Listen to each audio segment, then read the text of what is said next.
In the heart of the ancient world, a power rose unlike any other.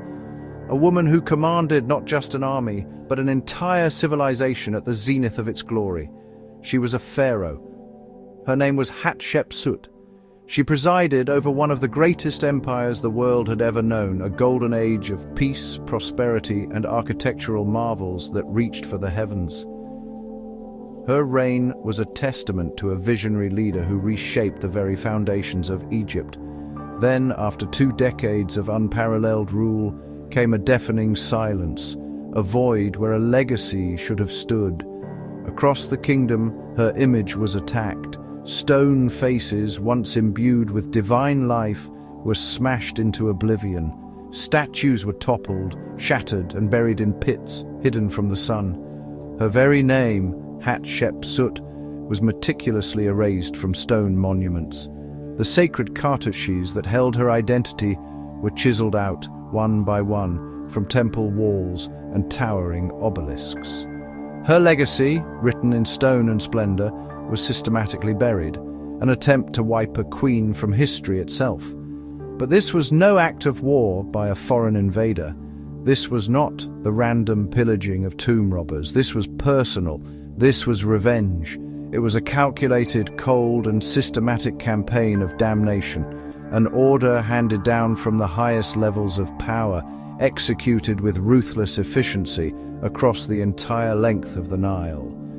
This was more than just destruction, it was a warning carved in granite for eternity, a message that some truths are too dangerous to be remembered. Her memory was not simply forgotten, it was forbidden.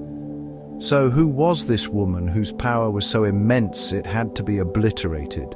Who was Hatshepsut, really?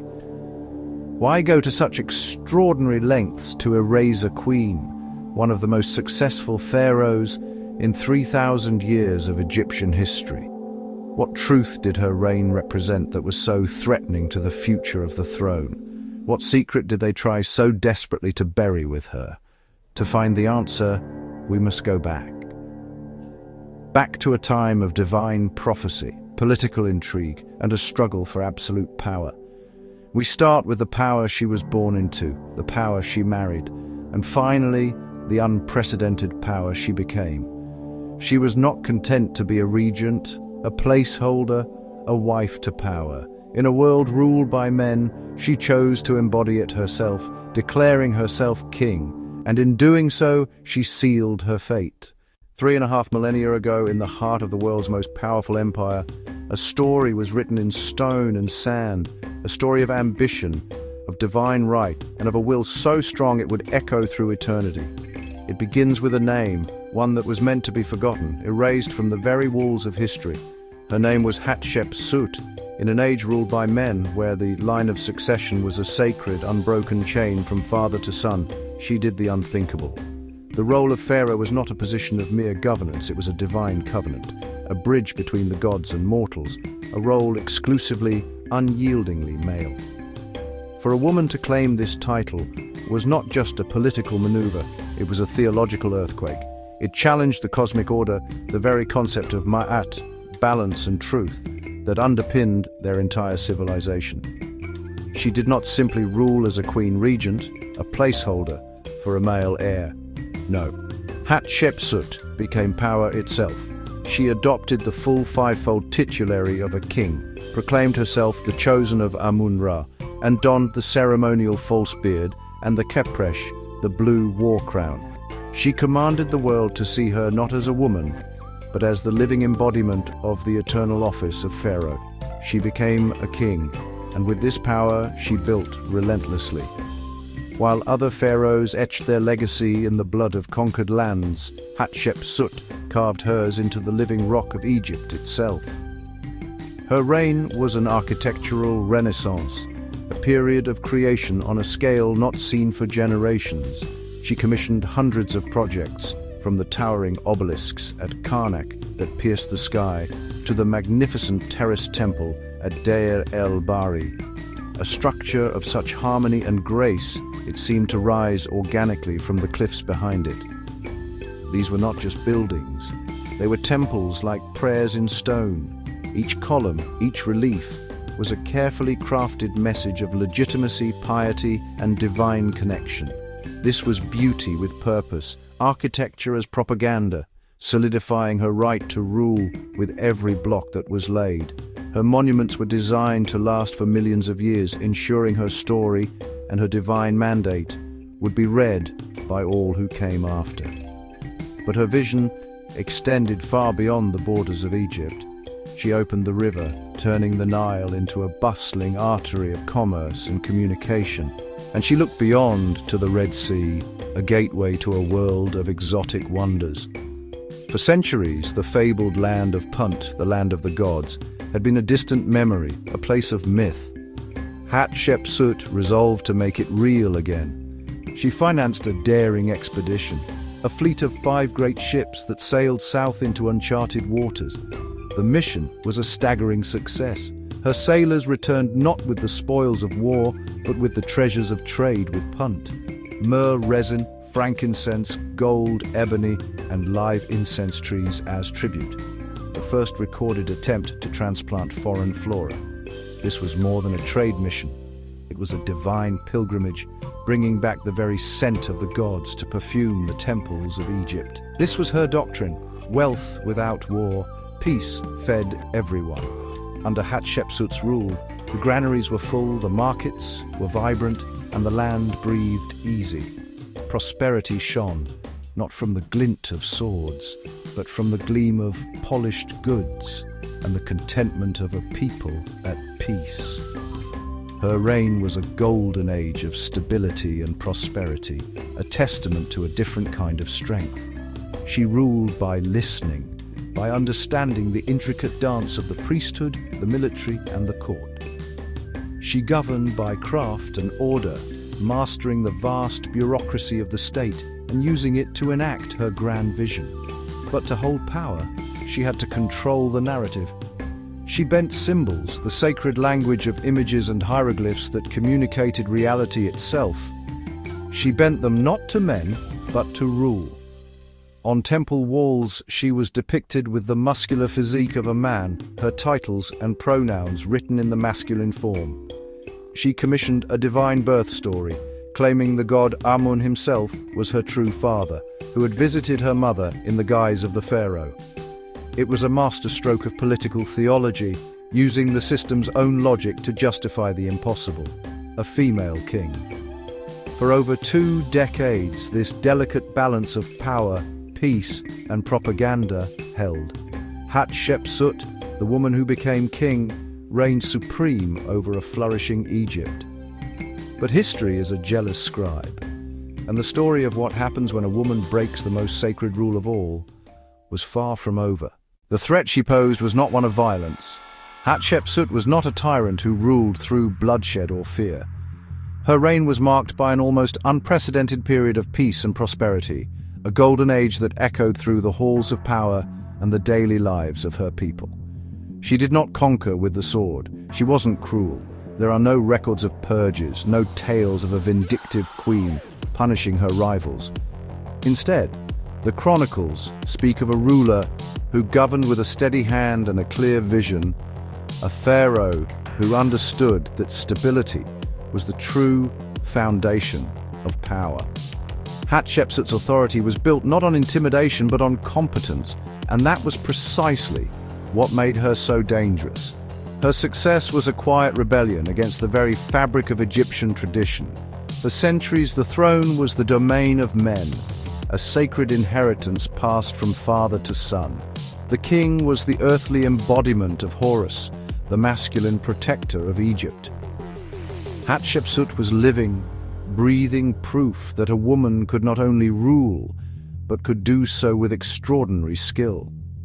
Every new temple she built, every successful trade mission she dispatched, every year of peace she maintained was another crack in the patriarchal foundation of kingship. She wasn't just an exception, she was a precedent, and perhaps rule better. Under Hatshepsut, Egypt flourished. The wealth from the expedition to Punt flowed into the treasuries, funding architectural wonders and enriching the religious cults. The people knew stability, they knew prosperity.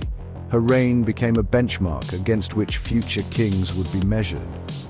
This was the story that was threatened, the fundamental narrative of power, the story that the priests of Amun had so carefully curated for generations. They had helped legitimize Hatshepsut's rule. But her prolonged success created an uncomfortable question. If a woman could be such a magnificent pharaoh, was a man truly necessary?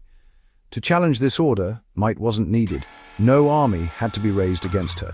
The threat was ideological, a slow-burning fuse lit by her very existence. It was a danger to the established order, to the neat lines of succession that ensured power remained in predictable hands, and future kings watched. In the wings, her stepson and co-regent, Thutmose III, was growing into a man. He was learning the arts of war and statecraft, all while the kingdom was being masterfully governed by Hatshepsut. He saw her success, he saw her power, and he saw that it was not his. The sacred lines of succession felt fragile. The concept of Ma'at, divine order and cosmic balance, was predicated on a male king. Hatshepsut had skillfully woven herself into this narrative, but her reign proved the narrative could be rewritten. What if another powerful woman, another god's wife of Amun, decided to follow her example? And fragility breeds fear, not the fear of an invading army, but a deeper, more insidious anxiety. It was the fear of the unknown, the fear of a future where the old rules no longer applied. It was the fear of the kingmakers, the powerful priests of Amun, that their influence could be diminished. Fear seeks control. It seeks to restore order, to eliminate ambiguity, to reinforce the stories that underpin its power. If the present could not be changed, then memory could. The past could be reshaped to secure the future. A plan began to form, not in the open, but in the shadowed corners of temples and palaces.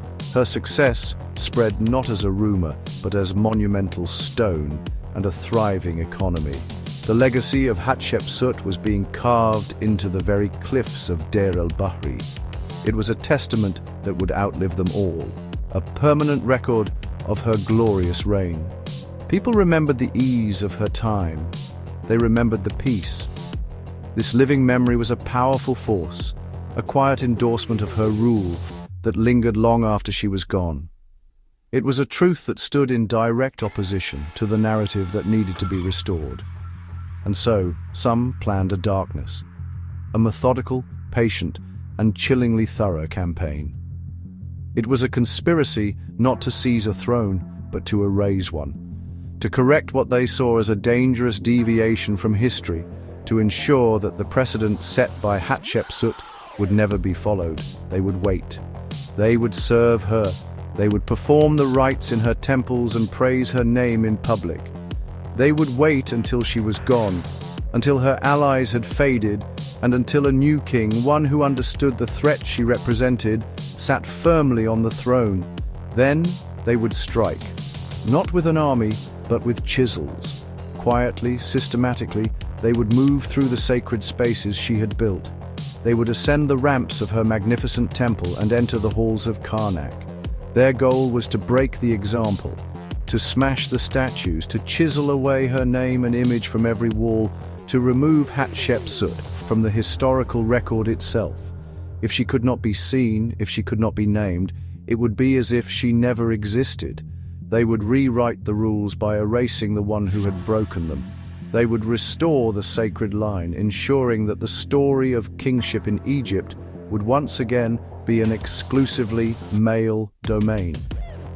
The most effective pharaoh of the 18th dynasty had to be forgotten, so that the system itself could be remembered.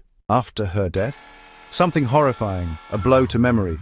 Faces smashed from stone, names methodically scraped, records burned, eyes looked away, absences multiplied, credit redirected, paths unlearned, truth made dangerous, centuries complied. Then whispers resurfaced. Historians struggled. A question mark queen. Erasure isn't silence, it's instruction. Do not remember. This wasn't hatred, it was fear. Fear of example, order without violence, strength without cruelty. History is edited not to record, to control futures, gatekeeping memory, erase the precedent, prevent the question. If she's remembered, girls will ask, what else was erased? What else is possible? Fear hates possibilities, memory is power, so they rewrote. You weren't taught her, not by accident. Cropping is policy, questions restore context, gaps reveal choices, credit gets stolen, names disappear, narratives harden, change looks messy, but truth survives when we insist. Say her name, teach her story, show the temples, correct the labels, source the claims, keep a light on. Memory shapes power. History didn't forget her. History was warned. Not to remember. We remember anyway, by speaking her name. They erased more than one. We reveal the others. She sees us seeing. The past isn't past. Part 2 is worse. They erased more than one woman. Stay and remember. We keep the light. Names outlast stone. Hatshepsut. Remember.